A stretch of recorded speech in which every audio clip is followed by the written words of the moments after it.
नमस्कार दोस्तों, स्वागत है आपका हमारे चैनल पर।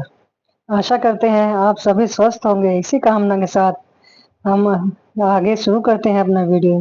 आपको आज के अद्भुत चमत्कार जो देंगे बाबा नीम करोली के। कर्ज से परेशान हैं क्या? आपके जीवन में कभी ऐसी स्थिति आई है लेकिन जीवन में से वह कर्ज जाता ही नहीं? रातों की नींद आपकी खराब हो गई है, जीवन में कोई सुख नहीं बचा और सदैव ऐसा लगता है कि जीवन नर्क के समान हो गया है। अगर आपके साथ भी ये परेशानी चल रही है तो आज के इस अद्भुत क्रमांक में हम जानेंगे कि आपको ऐसे बताने वाले हैं जिससे कि आप अपने जीवन से कर्ज में सदा मुक्ति पा सकते हैं। बहुत से लोगों के इस क्रम प्रश्न आते हैं कि कोई ऐसा प्रमाणिक उपाय आप बताएं जिससे हम जीवन में कर्ज से मुक्ति प्राप्त कर सकें। तो आपके अनुग्रह पर आज के 3 उपाय हम आपके लिए लेकर आए हैं। तो आइए बिना समय व्यर्थ किए बढ़ते हैं आज के अद्भुत क्रमांक की ओर। तो आओ आज इस क्रमांक में जो 3 उपाय हम आपको बताने वाले हैं, बड़े ही ध्यान से आपको सुनना है, इनका अनुसरण करना है। अगर इनके अनुरूप आप जीवन में निश्चित तौर पर आपके जीवन से आपको कर्ज से बहुत शीघ्र मुक्ति मिल जाएगी। तो आइए बढ़ते हैं पहले उस अद्भुत उपाय की ओर जो कि आपको करना है। देखिए 3 दिवस में आपको बता रहे हैं हूँ, 3 दिवस में किसी भी दिवस पर आप ये उपाय कर सकते हैं।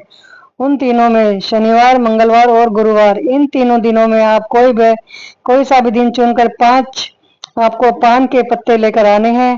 उन पान के पत्तों को बड़ी सावधानी से आपको इनका चुनाव करना है कि वह खंडित ना हो। खंडित का आशय यहाँ पर आपको कोई पत्ता कटा फटा नहीं होना चाहिए, बीच में से खराब नहीं होना चाहिए। तो बड़े ही ध्यान से आपको इनका चुनाव करना है।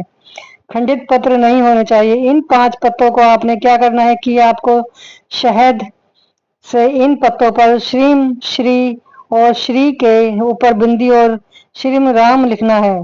और इसके पश्चात आपको आपने क्या करना है कि श्री राम आपको इन पत्र पर लिखकर जिस भी दिवस पर चुनाव करेंगे उस दिवस पर में आपको यह प्रभु श्री हनुमान जी को समर्पित करने हैं और चढ़ाने हैं। यह दिवस अगर आपको लगता है कि इन दिनों में आप किसी दिन का चुनाव करने में आपको असमंझ हो रही है तो निश्चित तौर पर आप मंगलवार का दिन बड़ी आसानी से चुन सकते हैं, क्योंकि मंगलवार जो होता है वह पूर्ण रूप से श्री हनुमान जी को समर्पित है। इसके बाद आपने क्या करना है कि जब आप यह पान के पत्र जो है वह श्री हनुमान जी को चढ़ाते हैं और श्री हनुमान जी के समक्ष आपको श्री हनुमान चालीसा का पाठ भी करना है। उस पाठ में एक बात ध्यान रहे कि आपको आपको किसी भी दोहे पर, किसी भी चौपाई पर रुकना नहीं है। पूर्ण रूप से आपको इसका पाठ करना है।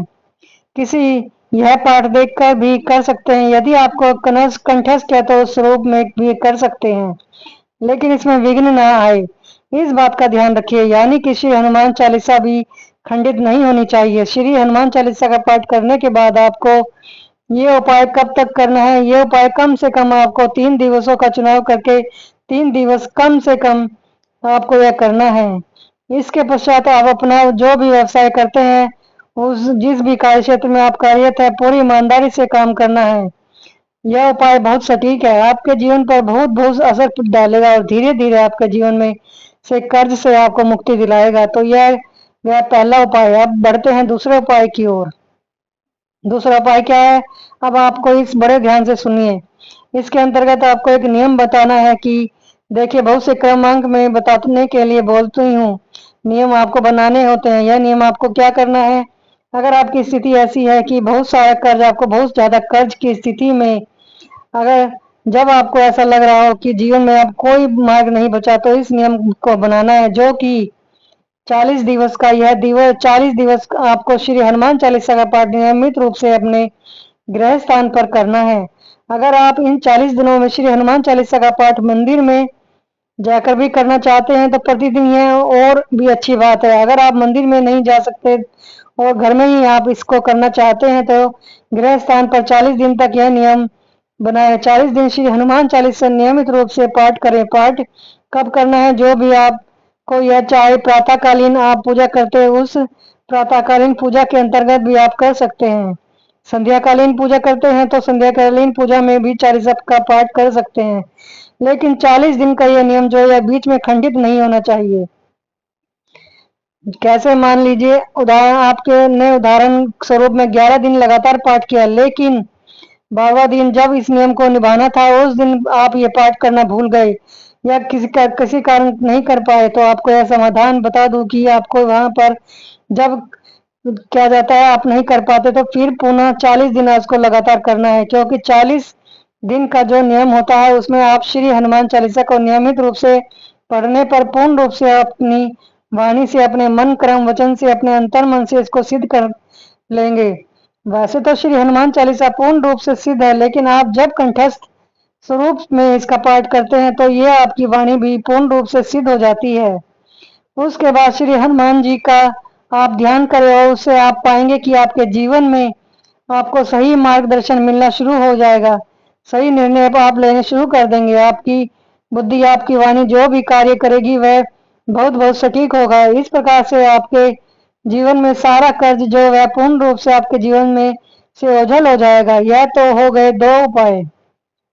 अब बात करते हैं तीसरे और सबसे महत्वपूर्ण उपाय की। देखिए, यह उपाय आप अगर सही विधि से, सही मन क्रम वचन से करते हैं तो आप पाएंगे कि आपको बहुत शीघ्र कर्ज से या कर्ज की स्थिति से मुक्ति मिल जाएगी। तीसरा उपाय मैं आपको बता दूं कि इस तीसरे उपाय में आपको एक बात का ध्यान रखना चाहिए कि मन से तन अपने विचारों से पूर्ण रूप से शुद्ध होकर यह उपाय आपको करना है। इस उपाय के अंतर्गत आप श्री हनुमान जी की आराधना करने वाले हैं। आराधना में क्या करना है कि 3 दिन तक करना बनाना है आपको। इन 3 दिनों में ये अखंड ज्योत है सरसों के तेल में दीपक के स्वरूप में आपको श्री हनुमान जी की छवि चित्र के समक्ष रखनी है। और इन 3 दिनों में जो अखंड ज्योत होती है उसमें कभी भी ऐसा नहीं होना चाहिए कि किसी प्रकार की विघ्न आए। अखंड अखंड ज्योत का आशय होता है कि 24 घंटे वो ज्योत आप जलाएंगे, जलनी चाहिए। 3 दिन तक इसका नियम बनाना है। उस नियम के अंतर्गत आपको क्या करना है, यदि हनुमान जी के समक्ष बैठकर पूरे मन क्रम वचन से श्री हनुमान जी को याद करना है और पहले उसके बाद श्री हनुमान चालीसा का पाठ जितना भी आप कर पाए वहां पर करें। उस चालीसा नहीं तो वह एक भी हो सकती है, दो भी हो सकती है। कहने का आशय जब आप पूर्ण रूप से शुद्ध मन से श्री हनुमान जी के समक्ष बैठकर श्री हनुमान चालीसा का पाठ कर रहे होंगे उस दौरान इसमें कोई विघ्न ना आए, पूरा अंतर मन से एकाग्र चित मन से कर रहे हैं। श्री हनुमान जी को आपको अपने अंतर मन से श्री हनुमान चालीसा के पाठ में ही अपने कष्टों से अवगत कराना है। और श्री हनुमान चालीसा का जब आप पाठ करेंगे तो इसमें जो चौपाई आती है कि और ये देवता चित न धरी हनुमान से ही सब सुख करी, इसको आपको बल देना है। बल कैसे देंगे, श्री हनुमान चालीसा का पाठ जैसे ही आप कर लेते हैं, मान लीजिए आपने अपनी सहूलियत के अनुसार 11 हनुमान चालीसा का पाठ किया, उसमें समापन के बाद में आपको यह वाली चौपाई जो मैंने बताई है कि और देवता चितना धरे हनुमत से ही सब सुख करे, इसको आपको श्री हनुमान जी के समक्ष कहते रहना है। इसमें कोई संख्या नहीं है, जितने भी मन कर्म वचन से आप कह सकते हैं उतना आप कर सकते हैं, कोई संख्या नहीं है। यहाँ पर इससे आपको क्या फायदा मिलेगा, देखिए जब आप श्री हनुमान जी के समक्ष यह उपाय करते हैं उससे आपका एकाग्रता चित्त मन और श्री हनुमान जी के प्रत्यक्ष रूप से जुड़ जाता है। वैसे तो देखिए श्री हनुमान चालीसा को अगर आप पूरे एकाग्र मन से करते हैं तो मन क्रम वचन से पूरी बुद्धि से पूरे स्वरूप से पूरे आकर्षण के साथ करते हैं, उससे क्या होता है कि श्री हनुमान चालीसा जो है वह प्रत्यक्ष रूप से श्री हनुमान जी से जुड़ने का एक अद्भुत माध्यम है। तो आपको ये उपाय करने का आशय यहाँ पर सही है कि आप इन 3 दिवसों में श्री हनुमान जी की समक्ष अपने अंतर मन से अपने सारे कष्ट बताएंगे। उससे क्या होगा कि आप इसको अगर इस उपाय को आप पूरी अच्छी विधि से अगर अपने कर लिया, पूर्ण रूप से सफल होते हैं तो श्री हनुमान जी की कृपा आपके जीवन में बरसने प्रारंभ हो जाएगी और धीरे धीरे जो भी आपके कार्य में आप जिस माध्यम से कर्जवान हो गए थे वहां पर आपको सही मार्गदर्शन, सही निर्णय और जितने भी आपके कार्य में बाधाएं आ रही थी, जैसे कि मान लीजिए बहुत से लोगों के कार्य क्षेत्र में बहुत सी बाधाएं आती है, वैसे बहुत से शत्रु बन जाते हैं, चाहे आपकी सारा श्रेय अपने ऊपर लिखते हैं। इस प्रकार की परेशानी आपके जीवन से पूरी तरह से हट जाएंगी और धीरे धीरे आपके सारे कष्टों को भी सुधार मिलेगा। मुख्य रूप से आपके जीवन जितने भी जीवन में कर्ज की स्थिति चल रही थी, धीरे धीरे उसमें आप पार निकल पाएंगे। इतनी अद्भुत होती है श्री हनुमान जी की कृपा। तो ये 3 उपाय मैंने आपको बताए, और अगर विधिवत रूप से आप करते हैं तो आपको लाभ आपको प्राप्त हो सकता है। इसमें से एक बात बता दूं, यदि जीवन में इन तीनों उपाय में से अपने कर्ज की स्थिति से बाहर निकलना चाहते हैं तो आप अपने आम तौर पर जीवन में भी अपना सकते हैं। यह बड़ी शक्तिशाली 3 नियम है। तो यह था आज का अद्भुत क्रमांक। आशा करते हैं इस क्रमांक में आप कामना करते हैं कि आप का जरूर करेंगे और विदा लेते हैं, और भगवान से प्रार्थना यही करते हैं कि महाराज जी सबको सबको बुद्धि प्राप्त हो, सन्मति प्राप्त हो। तो कैसी लगी दोस्तों आपकी ये वीडियो? अगर वीडियो अच्छी लगी तो प्लीज हमारे चैनल को लाइक शेयर सब्सक्राइब कीजिए, ताकि हम आगे भी आप तक ये वीडियो जो आप अगर वीडियो आपको शेयर करेंगे तो लोगों तक ये वीडियो पहुंचेंगे और हर किसी के कर्ज से मुक्ति मिलेगी। तो धन्यवाद दोस्तों। कमेंट बॉक्स में श्री जय श्री नीम करोड़ बाबा जरूर लिखिए। जय श्री राम।